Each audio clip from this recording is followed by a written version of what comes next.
معزز سامعین کرام، السلام علیکم۔ امید کرتا ہوں آپ سب لوگ خیر و عافیت سے ہوں گے۔ آج آپ اس ویڈیو میں جان سکیں گے حضرت داتا گنج بخش علی حجویری کی زندگی کے وہ واقعات جو آپ کا ایمان تازہ کر دیں گے، اس لیے ویڈیو کو آخر تک ضرور دیکھیں۔ اور تمام نئے آنے والے دوستوں سے گزارش ہے کہ ہمارا چینل کو ضرور سبسکرائب کریں، زیادہ سے زیادہ شیئر کریں اور لائک کریں تاکہ ہماری تمام ایسی دلچسپ اور انفارمیٹو ویڈیوز آپ تک بآسانی پہنچ سکیں۔ تو چلیں ویڈیو کا آغاز کرتے ہیں۔ حضرت داتا گنج بخش علی حجویری کی ولادت باسعادت افغانستان کے معروف شہر غزنی میں 400 ہجری کو ہوئی۔ آپ رحمت اللہ تعالی علیہ نیک اور شرافت کے پیکر سادات خاندان کے چشم و چراغ تھے۔ آپ کا اسم شریف علی، کنیت ابو الحسن اور لقب داتا گنج بخش ہے۔ شہر غزنی کے محلہ جلاب میں آپ کا ددیال کا گھر تھا، جبکہ آپ کا ننیحال کا گھر محلہ حجویر میں تھا، اور اسی نسبت سے آپ حجویری اور جلابی کہلاتے تھے۔ آپ نے 4 برس کی عمر میں اپنے والد محترم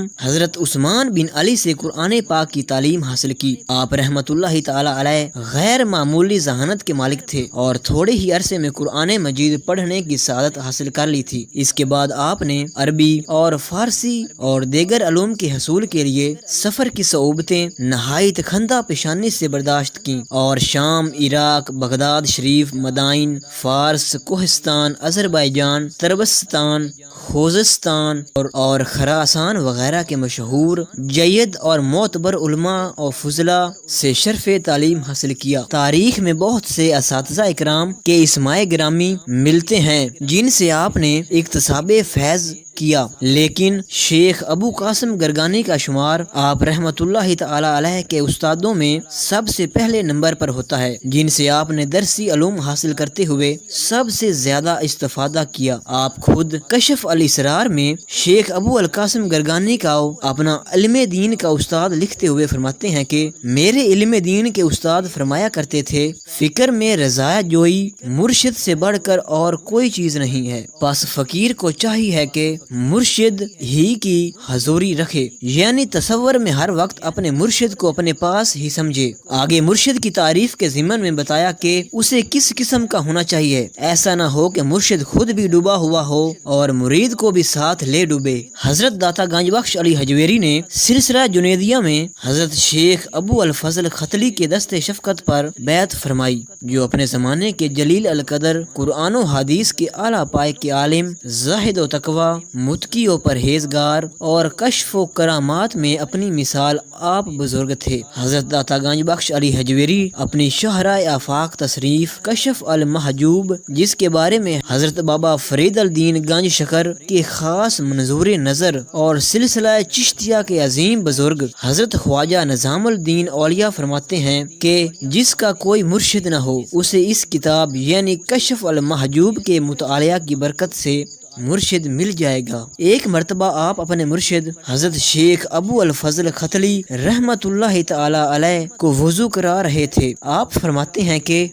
میرے دل میں خیال پیدا ہوا کہ جب تمام امور تقدیر اور قسمت سے وابستہ ہوتے ہیں تو پھر آزاد لوگوں کو پیروں اور فقیروں کا غلام کس لیے بنایا جاتا ہے، کیا کرامات کی امید پر؟ آپ فرماتے ہیں میں ابھی یہ سوچ ہی رہا تھا، کچھ کہہ نہیں پایا تھا کہ مرشد حضرت شیخ ابو فضل ختلی رحمت اللہ تعالی علیہ نے اپنے کشف سے جان لیا۔ فرمانے لگے بیٹا، جو بات تیرے دل میں پیدا ہوئی ہے مجھے معلوم ہوگی ہے، جب اللہ تعالی کسی کو تاج و تخت دینا چاہتا ہے تو اسے توبہ کی توفیق عطا فرما دیتا ہے اور وہ ایک مہربان دوست کی خدمت کرنے لگتا ہے، اسی خدمت کے نتیجے میں اس کی کرامات کا اظہار ہوتا ہے۔ حضرت داتا گنج بخش علی حجویری ایک اور جگہ فرماتے ہیں کہ ایک دفعہ میں اپنے پیر و مرشد حضرت شیخ ابو الفضل ختلی رحمت اللہ تعالی علیہ کے ساتھ بیت الجین سے دمشق کا سفر کر رہا تھا کہ راستے میں بارش ہو گئی، جس کی وجہ سے بہت زیادہ کیچڑ ہو گیا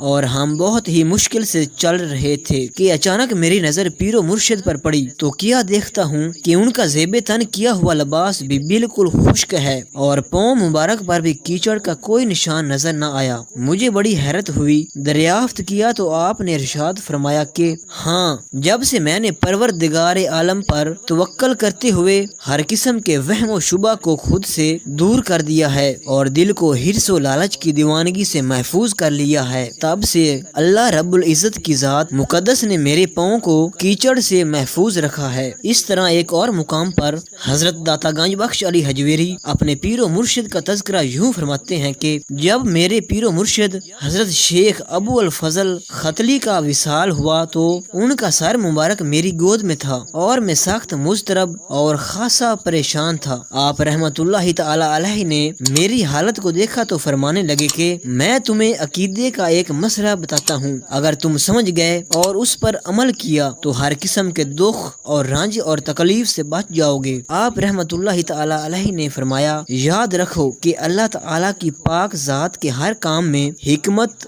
اور مصلحت ہوتی ہے، وہ حالات کو ان کے نیک اور بد کا لحاظ کر کے پیدا فرماتا ہے، اس لیے بیٹا اس کے کسی فعل پر انگشت نمائی نہ کر اور نہ ہی دل میں اس پر اعتراض ہو۔ اس کے بعد آپ رحمت اللہ تعالی علیہ خاموش ہو گئے اور اپنی جان اس کائنات کو سجانے اور بنانے والے حقیقی خالق و مالک کے سپرد کر دی۔ حضرت داتا گنج بخش علی حجویری نے حضرت شیخ ابو الفضل ختلی کے علاوہ دو بزرگ جن کا شمار اپنے زمانے کے با کمال علماء و اولیاء اللہ میں ہوتا تھا، ابو سعید ابو الخیر اور امام ابو القاسم فشیری رحمت اللہ تعالی علیہ سے بھی خصوصی فیض حاصل کیا۔ حضرت داتا گنج بخش علی حجویری اپنی زندگی کا ایک خاص اور سبق آموز واقعہ بیان فرماتے ہیں کہ ایک مرتبہ میں عراق میں تھا، مجھے دنیا کمانے اور خرچ میں کرنے میں بڑی دلیری اور جرأت حاصل ہو گئی، حتیٰ کہ جس کسی کو کوئی بھی ضرورت پیش آتی تو وہ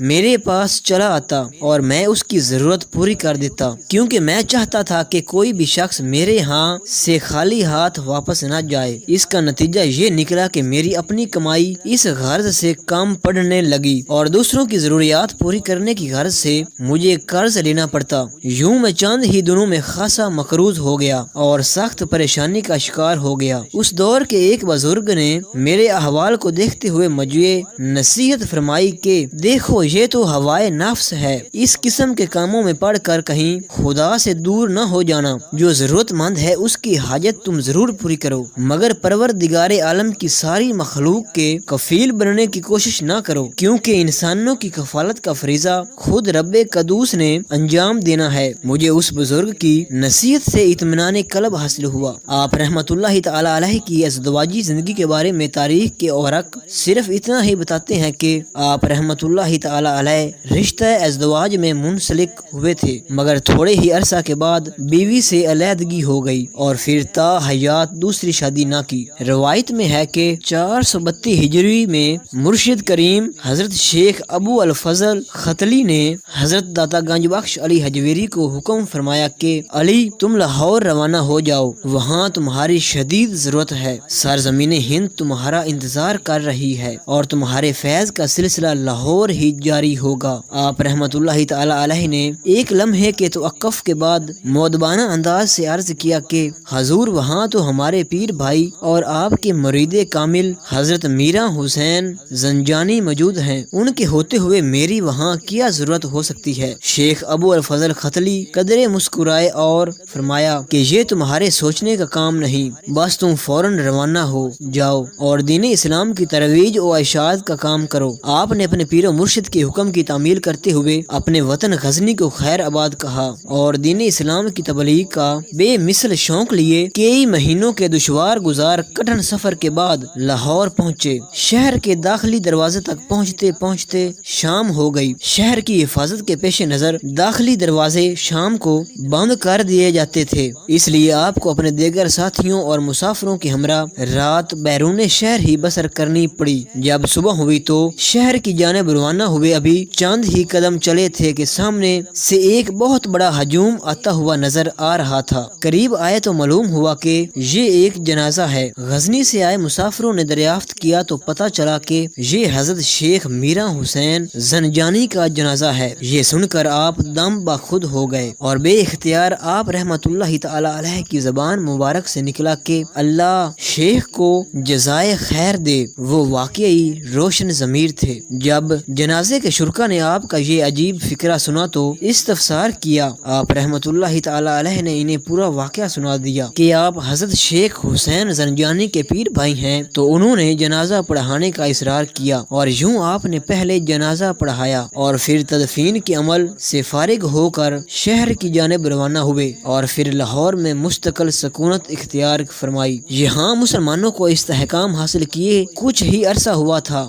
ہر طرف ہندو مذہب کے پیروکار اور پیشواؤں کا دورہ تھا، مگر آپ رحمۃ اللہ تعالی علیہ کی شریعت مطہرہ کی پابند، بے داغ اور دلکش سیرت نے اور شفقت و محبت سے بھرپور شخصیت لوگوں کو کفر و شرک کے دلدل سے نکال کر صراط مستقیم کی طرف گامزن کرنے کی باعث بنی۔ فقط رضائے الہی کی خاطر آپ رحمۃ اللہ تعالی علیہ نے خلوص دل سے دین کی ترویج و ارشاد کا بیڑا اٹھایا، اور پھر دیکھتے ہی دیکھتے آپ کے ارشاد عالیہ کی اثر انگیزی سے لوگوں نے اسلام کی حقانیت کو سمجھتے ہوئے جوک در جوک دائرہ اسلام میں داخل ہونے اور آپ کے دست حق پر بیعت ہونے کا اعزاز حاصل کیا۔ شاعر مشرق اور اپنے دور کے مرد کلندر حضرت علامہ ڈاکٹر محمد اقبال نے اس تناظر میں فرمایا تھا کہ نگاہ ولی میں وہ تاثیر دیکھی، بدلتی ہزاروں کی تقدیر دیکھی۔ یہی وجہ ہے کہ حضرت داتا گنج بخش علی حجویری کے حسن اخلاق اور مزاج کریمانہ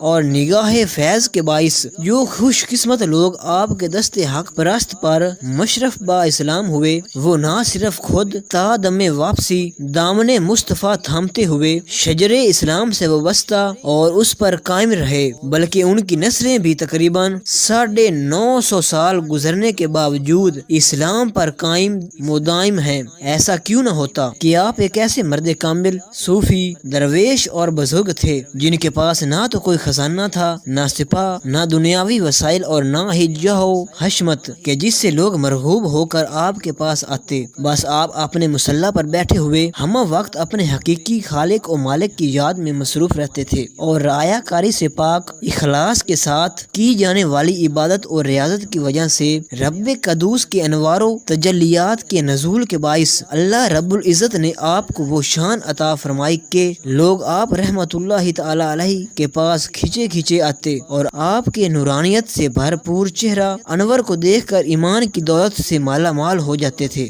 آپ رحمت اللہ تعالی علیہ کی نگاہ فیض کا اظہار خواجگان چشت کی آنکھوں کی ٹھنڈک غریب نواز حضرت خواجہ معین الدین چشتی اجمیری نے بھی فرمایا۔ جب ایک بار خواجہ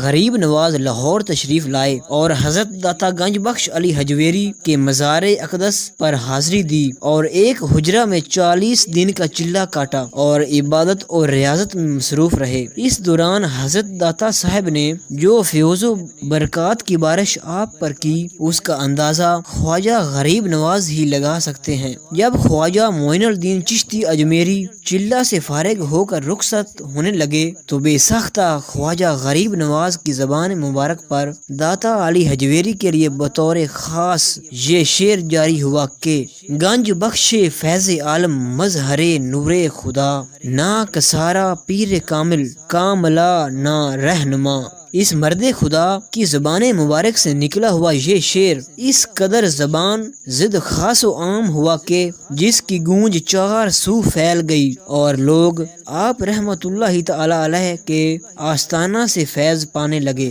نماز کے متعلق ارشاد فرماتے ہیں کہ نماز ایسی عبادت ہے جو شروع سے آخر تک اللہ تعالی کی راہ میں اس کے چاہنے والوں کی رہنمائی کرتی ہے۔ وہ ہمیشہ اس میں مشغول رہتے اللہ تعالی کے چاہنے والوں کی طہارت توبہ ہے، قبلہ کی طرف منہ کرنا ان کا پیر طریقت سے تعلق ہے، قیام ان کا مجاہدہ ہے، قرات ان کا دائمی ذکر ہے، رکوع ان کی عاجزی ہے، سجود ان کے نفس کی پہچان ہے، تشہد ان کی اللہ تعالی سے دوستی ہے، سلام ان کی دنیا سے علیحدگی ہے۔ حضرت داتا گنج بخش علی حجویری رحمت اللہ تعالی علیہ علم و معرفت کے ہزاروں دیے جلا کر آخر کار 19 سفر 465 ہجری 1087 عیسوی کو وصال فرما گئے۔ آپ رحمت اللہ تعالی علیہ کا سالانہ عرس مقدس 19 سفر کو انتہائی عقیدت و احترام اور شان طریقے سے منایا جاتا ہے۔ امید کرتا ہوں آپ کو ہماری یہ کاوش پسند آئی ہوگی۔ والسلام۔